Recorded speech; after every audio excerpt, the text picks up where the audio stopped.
वक्त मैं मौजूद हूँ सुरजानी रोड पर।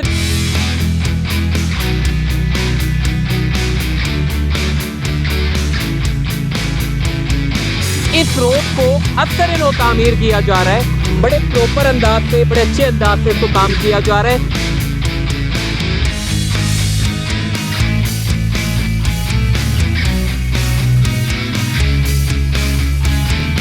आपको जो ग्रीन बेल्ट देखने को मिल रहा है उसमें सारे नीम के पौधे लगाए गए हैं।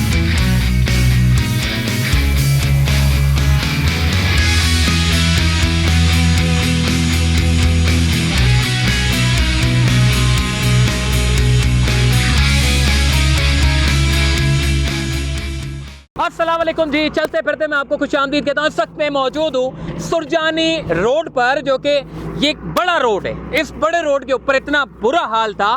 पावर हाउस चुरंगी, जो कि सुरजानी टाउन की पावर हाउस चुरंगी के बिल्कुल सामने जो रोड जा रहा है, ये बड़ा कीमती रोड है, न सिर्फ प्रॉपर्टी के हवाले से बल्कि शहर कराची का जितना भी जो जाम चाक रोड पर जो कचरा जाता है सुरजानी में, ये जितना शहर कराची का कचरा है वो इसी रोड से जाता है। बड़े बड़े डंपर यहाँ पे चलते हैं। बड़ा बुरा हाल था इस रोड का, यहाँ तक कि जितनी सोसाइटी वाले अतराफ में 5A सुरजानी टाउन 5F हो गया, इसके अलावा पल विलास, सुरजानी विलास, नोट टाउन रेजिडेंसी, साइमा वाले और इसके साथ साथ फलकनाज, बहुत सारी सोसाइटियाँ हैं यहाँ पे, जिसको एक बड़ा एक्सेस मिलेगा इस रोड के बनने से। देखिए इस रोड का बहुत बुरा हाल था। बड़े डंपर चलते थे, बड़े बड़े कचरों के, जो कि हैवी टन कचरा लेकर आते हैं, वो इस खस्ता हाल सड़क से गुजर कर जाते थे। लेकिन अब शुक्र अल्हम्दुलिल्लाह कि इस रोड को असर नो तामीर किया जा रहा है। बड़े प्रॉपर अंदाज से, बड़े अच्छे अंदाज से इसको काम किया जा रहा है। यहाँ पे 2-3 चीज़ें मुझे बड़ी अच्छी देखने को मिली है।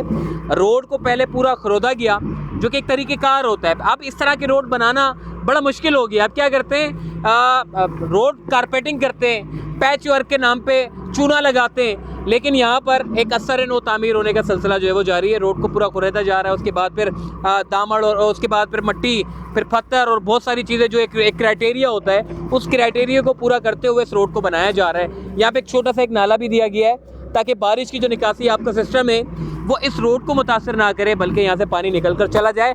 और सबसे बड़ी बात यह है कि बकरीद में जितनी भी जो हम देखते हैं कि ऑफर्स, जो गायें की जो हम कुर्बानियाँ करते हैं, तो जितनी भी ऑफर्स होती हैं उसको उठाकर इधर ही लेकर आते जाम चाकरों पे। और इसी रोड से खटर बटर, पता नहीं कैसा अजीबो गरीब ये रोड था। इस रोड को बनाने से एक तो यहाँ की प्रॉपर्टी में बड़ा इजाफा होगा। देखिए अतराफ की जितनी प्रॉपर्टी हैं उनको बड़ा फ़ायदा पहुँचेगा। किसी भी सोसाइटी का इंफ्रास्ट्रक्चर जब बेहतर होता है तो प्रॉपर्टी के जो रेट होते हैं वो बढ़ जाते हैं। जैसे मलिर एक्सप्रेसवे आपको जो DHA से, एक DHA से दूसरे DHA को मिलाता है, तो अतराफ की जितनी M9 मोटरवे की सोसाइटी हैं उन तमाम लोगों को फ़ायदा पहुंचेगा। तो ऐसे ही सड़क के जो इंफ्रास्ट्रक्चर, ये जो सारा इंफ्रास्ट्रक्चर है, उसको बेहतर करने से प्रॉपर्टी के दाम बड़े बढ़ जाते हैं। और सबसे ज़रूरी बात यह है कि जितने भी जो डंपर गुजरने के रास्ते हैं उनको एक प्रॉपर एक रोड मिलेगा। और क्या कुछ हो रहा है, आइए चलते हैं, आपको दिखाता हूँ। एक साइड का रोड जो है वो तकरीबन मुकम्मल हो गया है। अभी 4 इंजन को मजीद जो है वो डामर डाल के इसको उठाना है, ताकि ये रोड की जो मजबूती है वो यकीनी बनाया जा सके। दूसरी चीज़ मुझे जो कि बड़ी अच्छी लगी है, कराची से ग्रीन बेल्ट का खात्मा होता चला जा रहा है। जो शहर कराची में जो ग्रीन बेल्ट था उसका बिल्कुल खात्मा करके कॉन्क्रीट का उसको जंगल बना रहे हैं। तो यहाँ पर जो आप चूँकि अब ये ग्रीन बेल्ट आपको पहले PCHS में देखने को मिलते थे, कभी गार्डन में भी देखने को मिलते थे, इसके अलावा बल्दिया टाउन में भी ग्रीन बेल्ट देखने को मिलते थे। ऐसे एरियाज़ की बात कर रहा हूँ जहाँ पे आबादी बहुत बढ़ चुकी है। अभी नॉर्थ टाउन में, सुरजानी टाउन में जितने इलाके हैं, जो खुले डुल्ले इलाके हैं, वहाँ पे आपको ग्रीन बेल्ट देखने को मिलेंगे। मगर आहिस्ता आहिस्ता उन ग्रीन बेल्ट का भी खात्मा किया जा रहा है। एक चीज़ मुझे अच्छी देखने को मिली है कि आप यहाँ पर एक ग्रीन बेल्ट एक तरीके का बनाया जा रहा है। अतराफ में जितने भी आपको जो ग्रीन बेल्ट देखने को मिल रहा है उसमें सारे नीम के पौधे लगाए गए हैं, ताकि एक तो ये रोड बनेगा। राइट साइड का तकरीबन रोड जो है वो 80% काम मुकम्मल हो गया है। लेफ़्ट साइड के ऊपर काम इन्होंने शुरू कर दिया है। और ग्रीन बेल्ट के ऊपर भी जो है वो हम देख रहे हैं कि नीम के पौधे लगना शुरू हो गए, और अच्छा खासा ग्रीन बेल्ट जो है वो नीम के पौधों से जो है वो हमें भरा हुआ नज़र आ रहा है। और इंशाअल्लाह अगले 3-4 सालों में जब आप देखेंगे ये जब नीम के दरख्त बड़े होंगे, तो उसके बाद इस रोड का हुलिया जो है वो बड़ा बदला हुआ होगा। नीम के दरख्त होंगे, रोड साफ़ सुथरा होगा, अच्छा होगा और गुजरने के लिए एक बेहतरीन जगह होगा। देखिए क्लाइमेट चेंज हो रहा है, जिसकी वजह से शहर कराची का जो दर्जा हरारत है वो काफ़ी मुतासर हुआ है। न सिर्फ शहर कराची का बल्कि पूरे पाकिस्तान का दर्जा हरारत जो है वो मुतासर हुआ है। और ऐसी सूरत हाल में अगर हम ग्रीनरी को नज़रअंदाज कर दें तो मेरा ये ख्याल है इस मुल्क के साथ जो है वो हम गद्दारी करेंगे, इस मुल्क के साथ हम एक बड़ा हम यानी कि इसके साथ जुल्म करेंगे।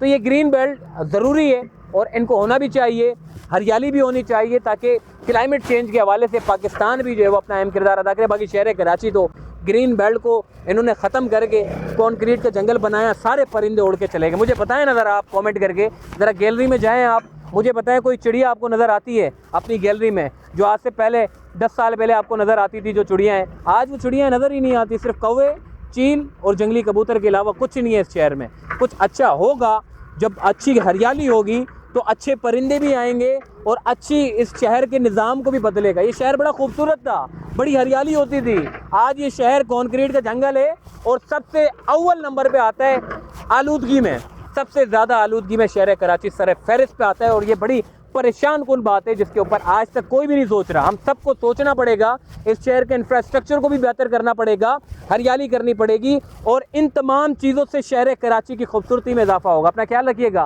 फिर इंशाल्लाह मुलाकात होगी। अल्लाह हाफ़िज़।